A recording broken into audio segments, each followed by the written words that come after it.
Number 11. Crocodile attack in Cairns. In January of 2021, an unnamed man was attacked by a crocodile at a lake in Cairns, Australia.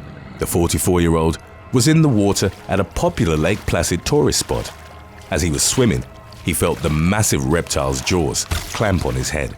The reptile then started chewing on the man's skull. Amazingly, he was able to pry the jaws open and free himself. He then had the presence of mind to slowly swim to shore, so as not to alert the apex predator of his continued presence. Bystanders rushed to his aid and called the authorities. He was taken to Cairns Hospital with puncture marks on his skull, jaw, and cheekbone. Fortunately, none of the crocodile's teeth had penetrated the arteries in the man's neck, which could have caused him to bleed out. He was expected to make a full recovery and, in spite of his brush with death, vowed to return for a second dip in the lake. Number 10. KRISTEN MCKELLAR. On August 2nd of 2018, KRISTEN MCKELLAR suffered fatal injuries after she was struck by a motorboat at the Mariscotta Lake in Maine. The 32-year-old woman was swimming with a friend at about 8:45 p.m. She was hit by the boat, reportedly driven at imprudent speed by 43-year-old Jonathan Roberts. He and his passengers immediately helped the victim to shore and called the authorities. MCKELLAR passed away in a hospital from her injuries the following day. MCKELLAR's family was outraged by the deal that Roberts' legal defense team was subsequently able to obtain. Since the chance of securing a manslaughter conviction was considered low, the charge was dropped in exchange for Roberts pleading guilty to reckless operation of a watercraft.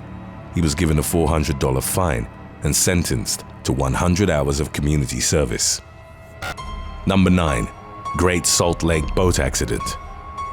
In November of 2012, best friends Logan Hardman and Chad Tohinaka, both aged 25, died in a boating accident on Utah's Great Salt Lake. The two men, accompanied by a friend, were returning from a regular duck hunting trip when the weather suddenly changed. The 12-foot flat-bottomed boat they were in was unable to withstand the waves. The vessel capsized, and all three men were sent into the frigid 47-degree water. Their friend, whose name wasn't released, survived after swimming half a mile to shore to look for help. Hardman and Tohinaka tragically succumbed to the raging waters and freezing temperatures. Their lifeless bodies were recovered from the water later that day. Number 8. Lake Macquarie shark attack. In January of 2021, a 68-year-old man was left fighting for his life after being attacked by a shark at Lake Macquarie in Yarrawonga Park, New South Wales. A few days prior, onlookers had spotted a large shark in the water and photographed its fin broaching the water. It's unclear if the same shark was responsible for the attack. The unnamed victim was out for an evening swim when the predatory fish plunged its serrated teeth into his arm, inflicting severe lacerations. Luckily, it swam away before causing further injuries. The elderly man, who was bleeding profusely, was helped out of the water by other park visitors. One woman applied a tourniquet, which first responders claimed might have been instrumental in saving the victim's life. He was airlifted to John Hunter Hospital in serious but stable condition. While the species that bit him wasn't identified, a bull shark was determined as the likely suspect. Shark attacks at Lake Macquarie are quite rare, and only 3 had been recorded since the 1940s. Number 7. DOCHO ESHETE. In 2018, a pastor in Ethiopia was killed by a crocodile while baptizing his followers at Lake Abaya in the Merkeb Tabiav district. DOCHO ESHETE was conducting the ceremony and had finished baptizing one member of his congregation. As he moves on to a second person, a crocodile lunged from the water and clamped on the pastor's body. It bit into his legs, hands, and back. Local residents and fishermen used nets and prevented the predator from dragging ESHETE into deep water. Unfortunately, the man had already sustained critical injuries, and his life couldn't be saved. Number 6. MATHEW WANJIKU. In January of 2019, MATHEW WANJIKU was fishing at Kenya's Lake Naivasha, which is home to over 2,000 hippos. After he'd gotten in the water, the man was caught off guard as one of the beasts charged him.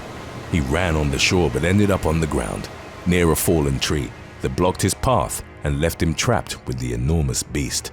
Photographer Frederica Genovese, who was visiting from Italy, captured the horrific 10-minute onslaught that followed. WANJIKU was powerless as the hippo repeatedly clamped its massive jaws on his body. His life was saved when onlookers scared away the hippo by banging on a metal sheet. WANJIKU was rushed to a hospital where it was determined that remarkably he'd only suffered external injuries. He was expected to fully recover. It hadn't been the first incident of its kind to take place at Lake Naivasha. A year prior, fisherman Enoch Romano was savaged by a hippo. His case wasn't as fortunate as WANJIKU's. In the aftermath of the attack, both of Romano's legs were amputated below the knee. Number 5. Kurt Surber. In April of 2020, Kurt Surber died in a freak accident near Stockton Lake, Missouri. When the authorities found the 61-year-old's body on the gravel along the lake shore, they suspected that he'd been shot and initially treated the case as homicide. It was later revealed that Surber's injuries hadn't occurred as the result of a gunshot. The police determined that he'd been struck by his own truck. It's believed that the accident had occurred while he was trying to either launch his boat or retrieve it from the water. After Surber was run over, the truck and trailer sank in the lake while the boat floated on the surface. Number 4. Brendan McGowan and KAITLYN Rosensteel. Just weeks after graduating high school in June of 2019, 2 teenagers died at Mammoth Lake Park, Pennsylvania. Brendan McGowan and KAITLYN Rosensteel, both 18, were fishing at the lake when a lightning storm struck. Earlier, the two had been seen sitting near the lake spillway. Witnesses then described hearing a loud, crackling sound and then seeing a bright flash of light. Moments later, McGowan and Rosensteel were found under a large, splintered tree. Both teenagers were unresponsive, and after the authorities were called, they were pronounced dead at the scene. A coroner concluded that their injuries were consistent with a lightning strike. In the incident's aftermath, many expressed their condolences regarding the passing of the teenagers, both of whom had been star athletes at their respective high schools. Number 3. Triple murder at Florida Lake. In July of 2020, 3 friends were killed while fishing at a central Florida lake in what the authorities described as a brutal massacre. 30-year-old Damian Tillman, along with Brandon Rollins and Kevin Springfield, both in their 20s, were fatally beaten and shot. The men were out at a popular fishing spot in Frostproof, about 70 miles south of Orlando. According to a sheriff's report, Tillman had arrived first. Rollins and Springfield then followed, but once they got to the location, they discovered that their friend was being attacked. They tried to intervene but were shot and assaulted. At about 10 p.m., Rollins called his father and reportedly only managed to say, "Help." The man rushed to the fishing spot and found his son barely conscious. By the time the authorities arrived, all 3 victims were dead. After an investigation, 26-year-old Tony Wiggins was arrested along with his girlfriend and his brother. During a press conference, the sheriff described Wiggins, the suspected trigger man, as pure evil in the flesh. He had 230 felony charges on his record, with the first occurring when he was just 12 years old. Today's topic was requested by Adam Richardson. If you have any other topics you'd like to learn about, subscribe and let us know in the comments section below. Number 2. Kevin Rivera-Cornejo. On September the 6th of 2019, Kevin Rivera-Cornejo succumbed to injuries sustained in an horrific houseboat accident on a California lake. 23-year-old Rivera-Cornejo was on the back swim deck while his father Hector was trying to moor the rented houseboat to shore. It was at that point that the young man either jumped or fell in the water. As Hector was reversing the boat, Rivera-Cornejo was struck by the propeller. He sustained devastating cuts to his lower body.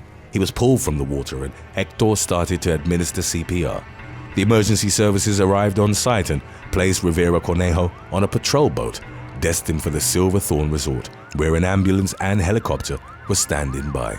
Unfortunately, in spite of repeated resuscitation attempts, the victim was pronounced dead. Number 1. Ride the Ducks boat accident. On July the 19th of 2018, an amphibious vehicle carrying 31 passengers sank on Table Rock Lake near Branson, Missouri.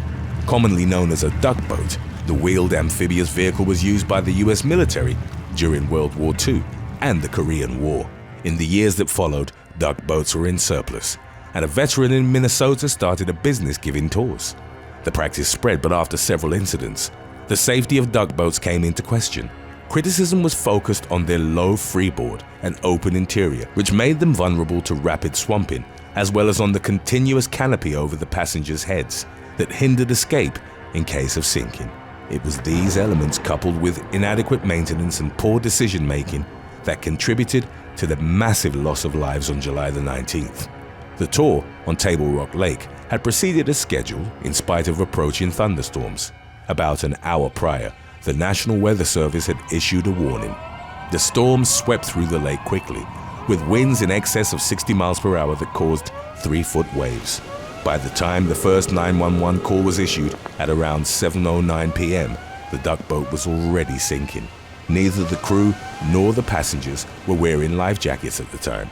17 people died, including 9 members of the same family who were visiting from Indianapolis. In the tragedy's aftermath, several lawsuits initiated by the victims' families were settled for undisclosed amounts by the tour's parent company.